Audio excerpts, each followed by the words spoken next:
வணக்கம் மக்களே, சற்று முன் கிடைத்த தகவல் ஒன்றை பார்க்க போகிறோம். மகனை போட்டு தாக்கிய ராமதாஸ் உடனடியாக நிர்வாகிகளுக்கு அன்புமணி போட்ட முக்கிய உத்தரவு. திடீர் தகவல். இந்த ஒரு தகவலை பற்றி தான் நாம் பார்க்க போகிறோம். தகவலை பார்ப்பதற்கு முன்னதாக நீங்கள் நம்மளுடைய சேனலுக்கு புதிய பார்வையாளர்களாக இருந்தீர்கள் என்றால் மறக்காமல் நம்மளுடைய சேனலை சப்ஸ்கிரைப் செய்து வைத்துக் கொள்ளுங்கள் மக்களே. தற்பொழுது தன்னை சந்திக்க யாரும் தற்பொழுது சென்னைக்கு வர வேண்டாம், தான் அழைக்கும் வரை யாரும் சென்னைக்கு வர வேண்டாம் என நிர்வாகிகளுக்கு அன்புமணி ராமதாஸ் உத்தரவிட்டுள்ளார். இன்று திண்டிவனத்தில் தைலாபுரத்தில் பாமக நிறுவனர் ராமதாஸ் செய்தியாளர்களை சந்தித்தார். அப்பொழுது பல விஷயங்களை பொதுவெளியில் போட்டு உடைத்தார் ராமதாஸ். அப்பொழுது பேசிய அவர், அன்புமணி பேசியதை கேட்டேன். அவர் மக்களையும் கட்சியையும் நிர்வாகிகளையும் திசை திருப்பும் முயற்சியில் ஈடுபட்டு வருகிறார். மாவட்ட செயலாளர்கள் கூட்டத்தில் 8 பேர் மட்டுமே கலந்து கொண்ட போதே நான் செத்து போய்விட்டேன்.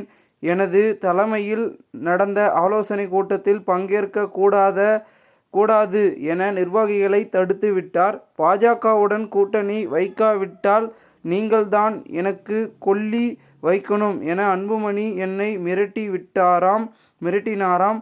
அவரும் சௌமியாவும் என் காலை பிடித்து அழுதனர். என்னால் ஒன்றும் செய்ய முடியவில்லை. கூட்டணிக்கான எல்லா வேலையையும் சௌமியாவே செய்துவிட்டார். மறுநாள் காலை வாசலில் பாரத் மாதா கி ஜெய் என கோஷம் கேட்கிறது. இது அனைத்தும் எனக்கு தெரியாமலேயே நடந்தது. தனது தாய் சரஸ்வதி மீதே பாட்டிலை எரிந்து தூக்கி முயன்றவர் அன்புமணி.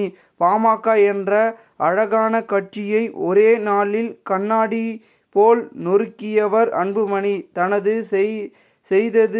தவறு செய்தது அன்புமணி அல்ல, நான் தான். எனது சத்தியத்தையும் மீறி 35 வயதில் அவரை மத்திய அமைச்சராக்கியது எனது தவறுதான். அன்புமணி தவறான ஆட்டத்தை தொடங்கி அடித்து ஆடத் தொடங்கினார். பொதுக்குழு கூட்டத்தில் மேடை நாகரிகம் இன்றி அன்புமணி நடந்து கொண்டார். எடுத்தேன் கவிழ்த்தேன் என பொதுவெளியில் அநாகரிகமாக நடந்து கொண்டது யார்? நான் பாடுபட்டு வளர்த்த கட்சி. எனக்கே நிர்வாகிகளை சந்திக்க கட்டுப்பாடு போட்டிருக்கிறார் என சராமாரியாக குற்றச்சாட்டுக்களை முன்வைத்தார். இந்த நிலையில் அன்புமணி ராமதாஸ் பாமக நிர்வாகிகளுக்கு முக்கிய உத்தரவை போட்டுள்ளார். அதில் தன்னை சந்திக்க யாரும் தற்பொழுது சென்னை வர வேண்டாம், நான் அழைக்கும் வரை யாரும் சென்னைக்கு வர வேண்டாம் என நிர்வாகிகளுக்கு அன்புமணி ராமதாஸ் உத்தரவிட்டுள்ளார். இந்த ஒரு தகவல் அரசியல் வட்டாரங்கள் பெரும் பேசும் பொருளாக மாறியிருக்கிறது, பரபரப்பாகவும் பேசப்படுகிறது. இந்த ஒரு தகவலை குறித்த பொதுமக்கள் உங்களுடைய கருத்துக்களை கூறுங்கள். இதுபோன்று நீங்கள் அரசியல் சார்ந்த நிகழ்வுகளாம் தினசரி தெரிந்து கொள்ள சேனலை சப்ஸ்கிரைப் செய்து வைத்துக் கொள்ளுங்கள். நன்றி, வணக்கம்.